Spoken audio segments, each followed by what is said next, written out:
Hello everyone. CTET mathematics के अंतर्गत हम लोग आंकड़ों का प्रबंधन या डेटा हैंडलिंग से संबंधित महत्वपूर्ण प्रश्नों को देख रहे थे। तो चलिए और आगे देखते हैं। पहला प्रश्न देखते हैं। आदित्य अपने एक दिन के समय को निम्न प्रकार से व्यतीत करता है। क्या क्या करता है आदित्य, देखते हैं। सोना 7 घंटे, स्कूल 6 घंटे, खेलना 2 घंटे, टीवी देखना 2 घंटे, अन्य काम जो है 7 घंटे में करता है। अब इसमें जो है पूछा जा रहा है, यदि इन आंकड़ों को पाई चार्ट पर दिखाया जाए तो सोने और खेलने से संबंधित केंद्रीय कोणों में अंतर क्या होगा।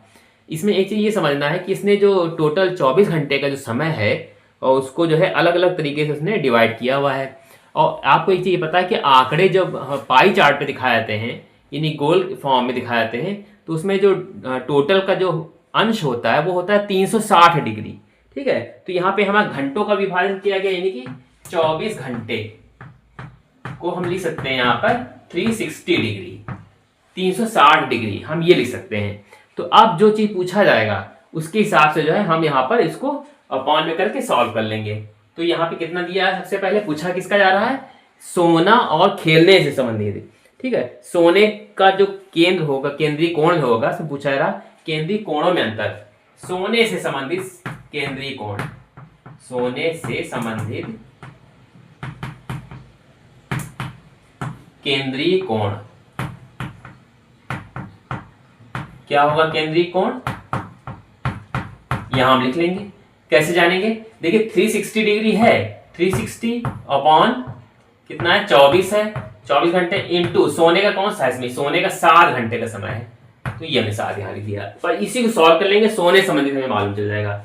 तो काट लेंगे इसको, 7 से कटेगा, ये 7 से तो कटेगा नहीं, तो कितना आ जाएगा यहाँ पर, 7 दूना 14, 7 21, ये लेकिन 24 से 36 से कट जाएगा पूरा, इसको काट सकते हैं 6 से, 6 चौके 24, 6 छंग 36, और फिर 4 से काट लेंगे, 15 चौके 60, तो हमारा आंसर आ जाएगा 15 सत्ते 105। 105 डिग्री जो है हमारा क्या आ जाएगा, सोने संबंधित केंद्रीय कोण आ जाएगा। फिर दूसरा पूछा जा रहा कि सोने और खेलने से संबंधित कोण, खेलने से संबंधित केंद्रीय कोण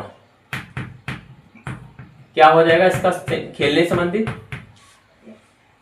खेलने वाला कौन सा है, सेम वही चीज फिर लिखेंगे हम, यही 360 अपॉन 24 इंटू, यहाँ खेलने संबंधित कौन सा है, ये स्कूल हो गया, खेलना 2 घंटा है यहाँ पे। ठीक है, इसको इसको काटेंगे तो सीधे 15 आ जाएगा, तो 15 दूना कितना आ गया यहाँ पे, 30 आ गया, सीधे 30 डिग्री सीधे इतना आ गया। तो अब हम यहाँ पे ये कर सकते हैं, दोनों का अंतर क्या रहा, तो अंतर कैसे निकलेगा, हम 105 में से 30 डिग्री माइनस कर देंगे, 5 और यहाँ देंगे 7, इतना 75 डिग्री सीधे सीधे जो है हमारा जो है राइट आंसर आ जाएगा। अगला प्रश्न देखते हैं, मोस्ट इंपॉर्टेंट प्रश्न है ये, ध्यान से देखेंगे क्योंकि इस टाइप के क्वेश्चन अक्सर आपको देखने को मिलेंगे एग्जाम में। तो इसमें लिखा है, निम्न तालिका एक विक्रेता द्वारा 5 महीनों में बेचे गए वाहनों की संख्या को प्रदर्शित करती है। एक विक्रेता है, इसने जनवरी में 225 वाहन बेचे, फरवरी में 318, मार्च में 272, अप्रैल में 180 और मई में 178। ये पूरा एक आंकड़ा जो है यहाँ पे दिया है कि इस महीने में क्या क्या बेचा है। अब जो क्वेश्चन कहा है, विक्रेता द्वारा जनवरी और मार्च में बेचे गए वाहनों की संख्या, ये जनवरी में बेचे गए और मार्च में बेचे गए की संख्या, और फरवरी और अप्रैल और मई में बेचे गए वाहनों की संख्या से कितनी कम है। मतलब हमको यहाँ करना क्या है, जो जनवरी प्लस मार्च, जनवरी और मार्च कह रहा है, जनवरी और मार्च में जितनी संख्या बेचे गए हैं, जितनी भी संख्या, और फरवरी अप्रैल और मई में बेचे गए संख्या, दोनों को हम अलग अलग जोड़ लेंगे, फिर कहा जा रहा है कितनी कम है, दोनों को फिर माइनस कर देंगे यहाँ पर। बस इतना काम करना है, क्वेश्चन बड़ा है लेकिन इसका आंसर छोटा ही होगा। ठीक है, करके देखते हैं। सबसे पहले क्या करेंगे हम, यहाँ पे जनवरी प्लस मार्च, जनवरी और मार्च में बेचे, इसको थोड़ा सा अच्छे से लिख लीजिएगा, मार्च में बेचे, कितने वाहन बेचे हैं, हम शॉर्ट टर्म लिख दे रहे हैं यहाँ पे।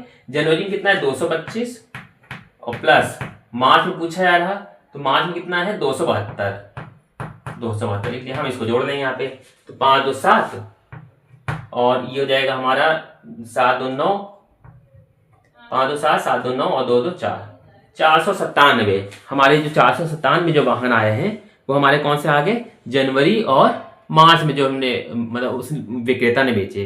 फिर इसके बाद कहा जा रहा है कि अगला फरवरी, अप्रैल और मई। ये फरवरी है, ये अप्रैल और मई, तो यहाँ लिख देंगे फरवरी, अप्रैल, मई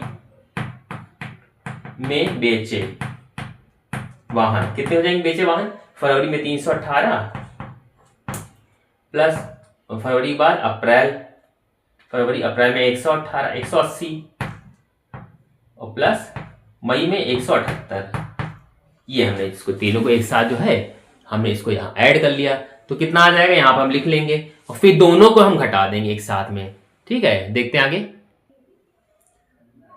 कितना आएगा जोड़कर। यहाँ पर हमारा ये हो जाएंगे 8 8 16, हासिल लगा 1, तो यहाँ हो जाएंगे 8 7 8 8 16 और 1 17, हासिल लगा 1 1 2 3 3 2 5 और 1 6, 676 हमारा यहाँ टोटल आ गया इसका। तो 676। अब ये पूछा जा रहा है कि दोनों का अंतर क्या है, तो अंतर निकालेंगे कैसे? दोनों को घटा देंगे यहाँ पर, तो अंतर कितना आ जाएगा? ये पूछा गया ना कि बेचे गए की संख्या से कितनी कम है, तो वह अंतर 676 माइनस 497, तो हमारा आंसर आ जाएगा सीधे सीधे 676 में से 497 घटा देंगे। आगे घटा दिखाते हैं आपको। 676 और 497 दोनों हमने लिख लिया, अब घटाएंगे यहाँ पे हमें 6 में 7 जाएगा, इसने इसको उधार दिए 16 हो गया, 9 यहाँ 16 और यहाँ 7 है, तो घटाएंगे कितना आ जाएगा यहाँ पे? ठीक है, 9 7 16, 9 आ जाएगा सीधे सीधे। यहाँ बचेंगे 6 और 6 में से मतलब 16 में से जाएगा कितना बचेगा? 9 7 16, ठीक है 79 हो गया। और यहाँ कितना जाएगा? 5 में से चला गया तो 179। तो पूछा रहा कितना अंतर आएगा, तो ये इतनी संख्या इसकी कम है, यही आंसर हो जाएगा।